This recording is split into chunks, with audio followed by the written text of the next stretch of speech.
যারা SSC stenographer 2026-এর জন্য আবেদন করার কথা ভাবছেন তাদের জন্য এই আলোচনা। যদি মনে হয় একটা আরামদায়ক সরকারি ডেস্কের চাকরি জীবনের আসল লক্ষ্য, তাহলে কিন্তু এই বিশ্লেষণটা একটা কঠিন সতর্কবার্তা হতে চলেছে। 24 এপ্রিল থেকে আবেদন শুরু হয়ে গেছে, মানে প্রত্যেকটা মুহূর্ত কিন্তু খুব মূল্যবান। তাই এই পরীক্ষার প্রস্তুতি নেওয়ার আগে এর নির্মম বাস্তবতাগুলো জেনে নেওয়াটা সবার আগে দরকার। যদি এর উত্তর হ্যাঁ হয়, তাহলে কিন্তু এ ধারণা থেকে বেরিয়ে আসার সময় হয়ে গেছে। কারণ সত্যি বলতে এই পরীক্ষাটা শুধু একটা সুরক্ষিত চাকরি খোঁজার জন্য নয়, এটা তাদের জন্য যাদের মধ্যে সত্যিকারের দক্ষতা আর কঠিন মানসিকতা আছে। সবার আগে একটা জিনিস মাথায় গেঁথে নিতে হবে, এসএসসি স্টেনোগ্রাফার পরীক্ষা কিন্তু সেরা প্রার্থী বাছাই করার থেকেও বেশি অযোগ্যদের বাদ দেওয়ার জন্য বানানো হয়েছে। এটা কোনো সাধারণ চাকরির আবেদন নয়, এটা একটা ছাঁটাই প্রক্রিয়া। এখানে টিকে থাকতে হলে সেরা হতেই হবে।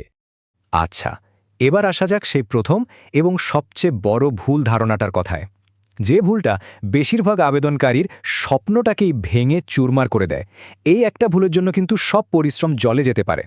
দেখুন, এই কথাটা কিন্তু আমার বানিয়ে বলা নয়, এটা সোজাসুজি অফিসিয়াল নোটিশে লেখা আছে। অনেকেই ভাবে আগে রিটেন পরীক্ষাটা দিয়ে দিই, তারপর শর্টহ্যান্ড শিখে নেব।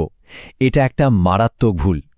নোটিশ অনুযায়ী আবেদন করার সময়েই এই দক্ষতাটা থাকা চাই, মানে আগে স্কিল তারপর অ্যাপ্লিকেশন। এই গতিটা একবার দেখুন তো, গ্রেড সি পদের জন্য মিনিটে 100টা শব্দ আর গ্রেড ডি এর জন্য 80টা শব্দ।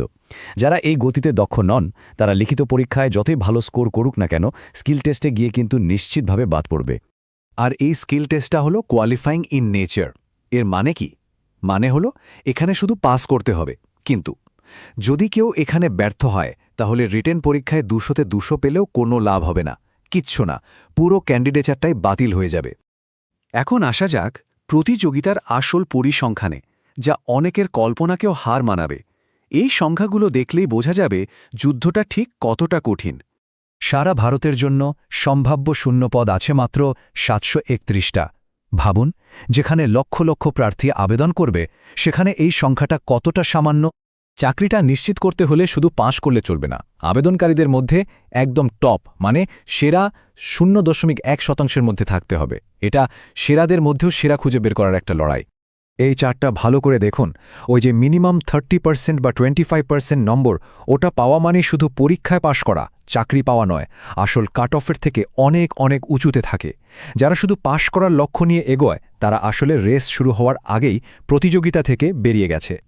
চলুন এবার একটা লুকানো ফাঁদের কথা জানা যাক। পোস্ট প্রেফারেন্স দেওয়ার সময়ে একটা ছোট্ট ভুল কিন্তু পুরো ক্যারিয়ারটাই নষ্ট করে দিতে পারে।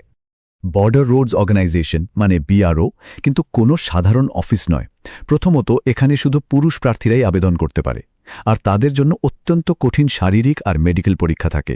যেমন ধরুন 10 মিনিটে 1 মাইল দৌড়ানো। আর এটাই হলো সবচেয়ে বড় ফাঁদ। ধরুন কেউ নিজের মেধার জোরে বিআরও এর জন্য সিলেক্ট হয়ে গেল, কিন্তু ফিজিক্যাল টেস্টে ফেল করল। তাহলে কি হবে? কমিশন তাকে অন্য কোনো দপ্তরে চাকরি দেবে না, তার পুরো ক্যান্ডিডেচারটাই বাতিল হয়ে যাবে।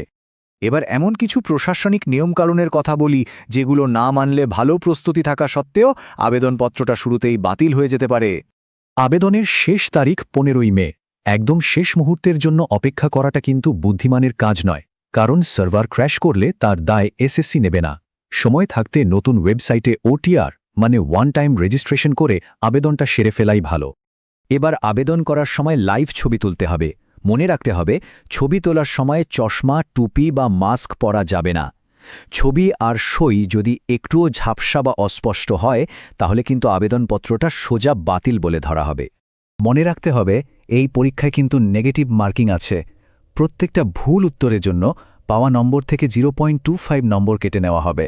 তাই আন্দাজে উত্তর দেয়া মানে এখানে নিজের পায়ে কুড়ুল মারার সমান।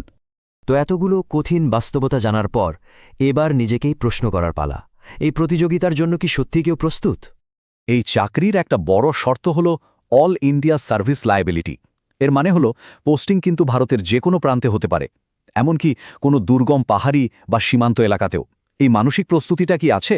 পরিশেষে এটাই বলার যে এটা শুধু একটা চাকরির আবেদন নয়, এটা একটা হাই স্টেক্স এলিমিনেশন প্রতিযোগিতা, যেখানে টিকে থাকার জন্য দরকার নিখুঁত প্রস্তুতি, সঠিক কৌশল আর অদম্য মানসিকতা। শেষ প্রশ্নটা নিজেকেই করতে হবে, আসল পরিচয়টা কি? একজন সত্যিকারের দক্ষ আর নিবেদিত প্রাণ স্টেনোগ্রাফার যিনি এই পেশার জন্য যে কোনো চ্যালেঞ্জ নিতে তৈরি, নাকি শুধু সরকারি চাকরির স্বপ্ন দেখা একজন সাধারণ আশাবাদী আবেদনকারী? সিদ্ধান্তটা যার যার নিজের।